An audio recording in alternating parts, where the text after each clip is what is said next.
Castaway, a score of years gone by. The December 22nd, 2000 opening of the movie Castaway, starring Tom Hanks and Helen Hunt, coincided with my older son's 10th birthday and also represents the midpoint between my wife having turned 40 in September and my upcoming 40th in April of 2001.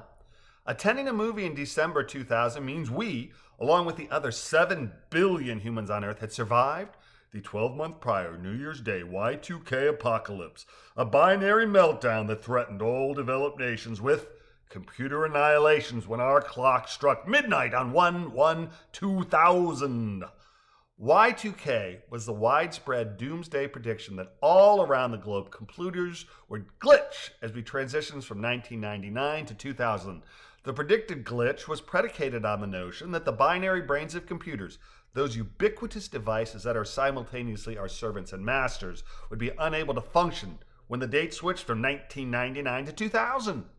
Rumor had it that beginning at midnight in UTC plus 14, planes would tumble from the sky, cars would be unable to function, and cell phones would become worthless hunks of plastic encased circuit boards as the end of the world as we knew it took 37 destructive steps as each time zone was breached until the binaries in UTC minus 12 were the last to be struck dead. Y2K did not cause planes to fall from the sky, but in Castaway, human error plus a killer storm caused Hanks's FedEx flight to tumble into an angry Pacific where he is the lone survivor of 5 on board. Hanks survives the crash and is swept to an uninhabited island where he manages to cheat death for 4 long, solitary, lonely, dreadful years in a battle that is simultaneously both man against nature and man against self, as he faces life-threatening obstacles and harrowing conditions that include pain, loneliness, lack of potable water, shelter, food, fire, and continuous exposure to near certain death, which he faces countless times in his 4 years as a castaway before rolling his die in a desperate and likely suicidal attempt that will either lead to self-rescue or death. When I saw Castaway in December 2000, I was a robust, financially stable, happily married father of 2, living the life in the rather homogeneous Midwestern small city of Cedar Rapids, Iowa. Beginning in 1990, I had experienced 6 very rough years, but by the end of 2000, financially things were back on track and I was in a groove with my wife and our 2 sons. In 2nd grade, our elder son had asked to join the Boy Scouts of America, and a year later, our younger one did likewise, making us a scouting family in 2000. The BSA encourages self-reliance and teaches basic survival and emergency preparation. My wife and I were CPR certified. Back in the day, I'd taken a college class in emergency prep, and all 4 of us were destined to become very involved with scouting. Both boys became Eagle Scouts, and all of us continued with Scouts via the Y2K venture crew in following years. We knew a little bit about wilderness survival in 2000, and we learned a lot more over the next dozen plus years, but at that point in my life, I didn't know firsthand about mental illness, depression, suicidal ideation, the devastating toll on others that suicide can have, and just how terrible a seemingly good life can be. I didn't then, but I learned. I learned the hard way when we moved out of my comfort zone and down to Florida, a change that did not sit well with me. Coming from a family with a history of mental illness as well as a solid denial of same based on 20th century values, I found depression a much more vicious hammer blow than my regular sad or seasonal affective disorder.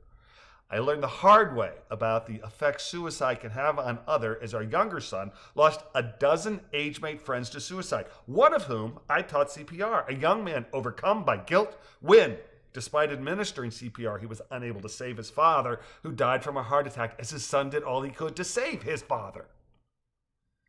I thought of all this and more yesterday as I sat on my couch and watched Castaway for the 2nd time.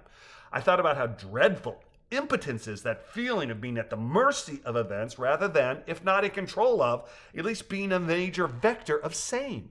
Helplessness, physical deterioration, lack of purpose, uncertainty of what can or should be done, and ennui have all become far better known to me than they were a score of years ago. And the loneliness.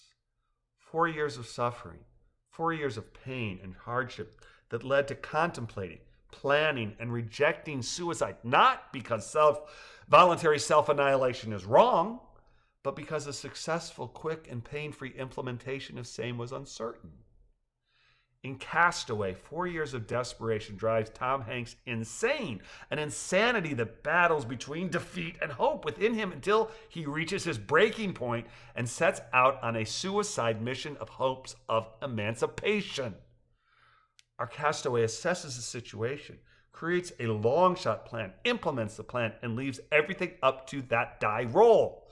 A roll he hopes has a better than 17% chance of winning him emancipation, but of which there is no certainty.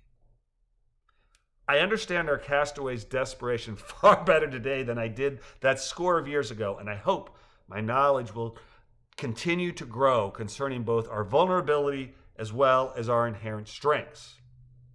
Take care, do good, and don't give up.